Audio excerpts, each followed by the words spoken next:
PM Narendra Modi આગામી 15 નવેમ્બરના રોજ નર્મદા જિલ્લાના ડેડિયાપાડાની મુલાકાત લેશે અને તેઓ આદિવાસીઓના ભગવાન ગણાતા બિરસા મુંડાની 150મી જન્મ જયંતિની ઉજવણીનું લોન્ચિંગ ડેડિયાપાડા ખાતેથી કરશે। પીએમ સવારે સુરત એરપોર્ટ પર આવીને ત્યાંથી હેલિકોપ્ટર દ્વારા ડેડિયાપાડા પહોંચશે અને જ્યાં તેઓ સભા પહેલા દેવ મોગરા માતાજીના દર્શન કરશે। તો બીજી બાજુ જિલ્લા કલેક્ટરે વિવિધ ટીમો બનાવી અધિકારીઓને કામગીરી સોંપવાની પણ શરૂ કરી દીધી છે। આ અંગે બેઠકો પણ શરૂ કરી દેવાઈ છે। તો ભરૂચના સાંસદ મનસુખ વસાવાએ વડાપ્રધાનના આદિવાસી વિસ્તારના આગમનને આવકારી આનંદ વ્યક્ત કર્યો છે। દેશના પ્રધાનમંત્રી નરેન્દ્રભાઈ મોદી સાહેબ બિરસા મુંડાની જન્મ જયંતિ 150મી એ ડેડિયાપાડામાં ઉજવે અને આદિવાસી ગૌરવ દિવસ તરીકે એ આખા આદિવાસી સમાજને ડેડિયાપાડાથી એક સંદેશ છે। આપણે બિરસા મુંડાનો આખો જીવનનો સંદેશો જે છે એના જીવનમાંથી આદિવાસીઓ જે પ્રેરણા લેવાની વાત ડેડિયાપાડામાંથી કહે એવી હું આશા રાખું છું। આજથી રાજ્યમાં મતદાર યાદી સુધારણાનો પ્રારંભ થયો છે ત્યારે અમદાવાદ જિલ્લામાં પણ એસઆઈઆરની શરૂઆત કરવામાં આવી છે। આ પ્રક્રિયા હેઠળ બૂથ લેવલ ઓફિસર્સ દ્વારા 2002 અને 2025ની મતદાર યાદીનું મેપિંગ શરૂ કરવામાં આવ્યું છે જેમાં જૂની અને નવી યાદીના ક્રમાંકને મેચ કરવામાં આવશે। મેપિંગનું કામ પૂર્ણ થયા બાદ બીએલઓ 1 મહિના સુધી ઘરે ઘરે જઈને ફોર્મ આપશે અને ભરેલા ફોર્મ પરત લેશે। આ કામગીરીનો મુખ્ય હેતુ મતદાર યાદીમાં ખોટા નામ કે ડબલ નામને દૂર કરવાનો છે।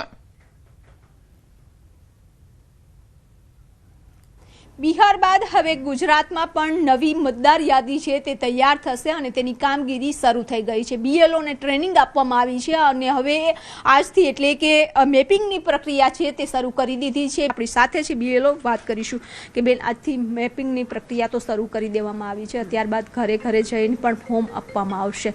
આખી પ્રક્રિયા શું રહેશે અને કઈ રીતનું ફોર્મ રહેશે?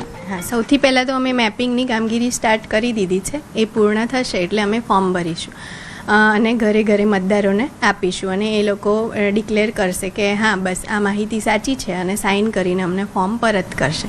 હવે મેપિંગમાં સૌપ્રથમ 2002ની મતદાર યાદી અને 2025ની મતદાર યાદીના મતદારોને મેચ કરવાના છે કે આ મતદાર 2002ની મતદાર યાદીમાં કયા ક્રમ નંબર પર હતા।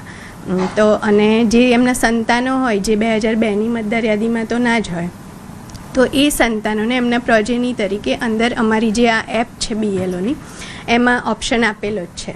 તો એમાં પ્રોજેની તરીકે એમના સંતાન હોય, ધારો કે દીકરો હોય દીકરી હોય તો એનું અમારે મેપિંગ કરવાનું છે। ઘરે ઘરે ક્યારે ફોર્મ આપવા જવાના છે અને પછીના જે પુરાવા માંગશો તો કયા પ્રકારના પુરાવા આપવામાં આવશે? મેપિંગની કામગીરી પૂર્ણ થઈ જાય પછી અમે ઘરે ઘરે જઈને ફોર્મ ડિસ્ટ્રીબ્યુટ કરશું। એમાં એમનું 2002ની મતદાર યાદીમાં કયા ક્રમ નંબર પર નામ હતું અને 2025ની મતદાર યાદીમાં કયા ક્રમ નંબર પર નામ છે એ બધું એમના સરનામા સાથે જે બધી ડિટેલ મતદાર યાદીમાં છે એ સાચી છે એવું ડિક્લેર કરી અને મતદાર અમને સાઇન કરીને ફોર્મ પાછું આપશે અને પછી આખી મતદાર યાદી તૈયાર થશે।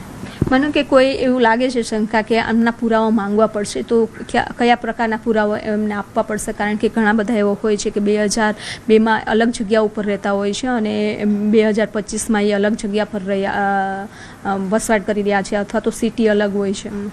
એટલે એમના જે આધાર પુરાવામાં આધાર કાર્ડ તો આપણો એક પુરાવો છે જ, આધાર કાર્ડ લઈ શકીએ। એમના બીજા અમને 12 પુરાવાનું આખું લિસ્ટ આપેલું છે અને એમના માતા પિતાના પણ આધાર પુરાવા અમે લઈશું।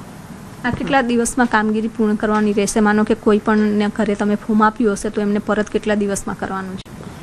એ આખી આ કામગીરી 1 મહિનાની અંદર પૂર્ણ કરી દેવાની છે અને ત્યાર પછી આખી નવી મતદાર યાદીની કામગીરી સ્ટાર્ટ થઈ જશે।